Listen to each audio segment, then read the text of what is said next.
ছাত্র শিবিরের যেই নেতাকে দু চোখ উপড়ে ফেলে হত্যা করা হয়েছে 2013 সালে, সেই হত্যার আসলে বর্ণনা দিয়েছেন তার বাবা।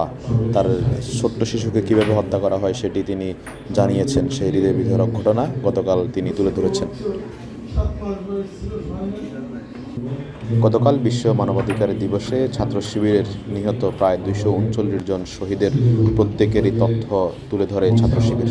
এ সময়ে যারা নির্মমভাবে হত্যাকাণ্ডের শিকার হয়েছেন তাদের সেই হত্যাকাণ্ডের সময়কার ছবিও প্রদর্শনী করে তারা। এবং এ সময়ে হত্যাকাণ্ডের শিকার ছাত্র শিবিরের নেতাকর্মীদের তাদের পরিবার এবং তাদের গুমের শিকার তাদের পরিবারের লোকজন তাদের স্মৃতিচারণ করেন। এ সময় ছাত্র শিবিরের নেতাকর্মীরা তাদের সহকর্মীদের স্মৃতিচারণ করে তারা আবেগ আপ্লুত হয়ে পড়েন। আপনারা এখানে দেখতে পাচ্ছেন ছাত্র শিবিরের বিভিন্ন শহীদদের ছবি এবং যারা আজীবন পঙ্গু হয়ে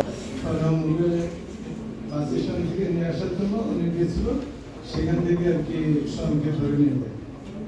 ধরে নিয়ে যাওয়ার পরেও তারপরে আমি অনেক সন্ধান পাই। সন্ধানের পরেও আমি তাকে সেই সময় তো আর সহযোগিতা করার মতন হয়তো ছিল, কিন্তু তারপরে একটু আগে আসতে পারেনি। আসার জন্য আমি তাকে তাহলে রকম হচ্ছে সেভাবে সে চলে গেছে। তারপর আমি বিষয়ের কাছে গেছিলাম। বিষয় আমাকে বলছিল যে কি তোমার ছেলে কি করে তুমি জানো না? আমি যাওয়ার ছেলে যাই বলতাম আমার ছেলেকে ছেড়ে দিতে হবে। সে বলতো যে একবার যদি ধরে আবার কেউ ছাড়ে, এই কথা বলেই আমাকে ওখান থেকে দূর করে তাড়া দিল। আমি অনেক লোক নিয়ে গেছিলাম, প্রায় 300-400 মতো লোক নিয়ে গেছিলাম সেখানে। সে আমাকে ওখান থেকে তাড়িয়ে দিল। দেওয়ার পরে 11 দিন পরে আমার ছেলেকে তারা হত্যা করলো। ওদিন সকালে আমি খবর পেলাম। খবর পেলে আমার ভাইয়া নিয়ে আসলো। নিয়ে আসার পরে যে নির্যাতন করে আমার স্বামীকে হত্যা করেছে। একজন অল্প বয়স, তার মাত্র হত্যা করেছে। সে দেখতে শুনতে আমার চেয়ে উচালমা ছিল। মোটামুটি তার সাহস ছিল যে দেশের জন্য, ইসলামের জন্য সে কিছু করবে, সে বলতো। সেই জন্য তার উপরে অনেক টার্গেট যে সে যদি আমাদের এখানে থাকে, কালীগঞ্জ যদি থাকে, আমাদের আমলিগের শিকড় উপায় হলেন এই অবস্থায় সে বলতো। আমলিগের এমপি বলতো যে আমাদের শিকড় উপায় হলেন তাকে এখান থেকে শোনাই দাও। যাক, আল্লাহ নির্যাতনের কোনোদিনও সহ্য করে না। সেই আনার এমপি কোথায় ইন্ডিয়া নিয়ে গেল, তাকে কত টুকরা করলো, কি কি না করলো, তার সন্ধান আজ পর্যন্ত আল্লাহ কাউকে জানতে দেয়নি। কেউ জানেও না।